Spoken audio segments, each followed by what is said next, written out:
मलीर अवामी press club Malir जे अंगण ते Sindh culture forum Karachi division पारां सिंध जे मशहूर सूफ़ी बुज़ुर्ग ऐं बिलावली तहरीक जे रूह रवां शहीद मखदूम बिलावल समूह जी 574वीं जन्म ॾींहं जे हवाले सां तक़रीब कोठाई हुई, जंहिंमें सिंध जे क़ौमी मज़ाहमती रोमानवी शाइर सैयद गफ़ूर शाह तक़वी,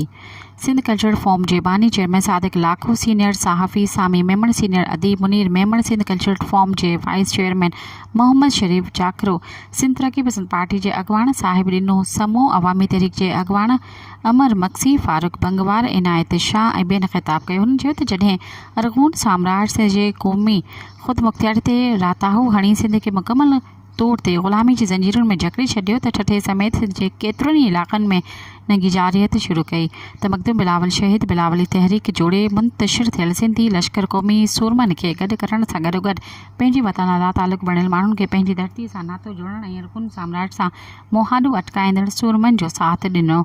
ऐं तबलीग कंदो रहियो। बिलावली तहरीक जो मक़सदु सिर्फ़ु सिंध जे क़ौमी मामलनि जी तबलीग शुरू करणु न हुयो, बल्कि हुन मौक़े ते शहीद मखदूम बिलावल जी 574वीं जन्म ॾींहं जो केक पिणु काटियो वियो। सब्सक्राइब कयो अवामी न्यूज़ HD खे ऐं ताज़ा तरीन ख़बरुनि लाइ ॾिसंदा रहो अवामी न्यूज़ HD।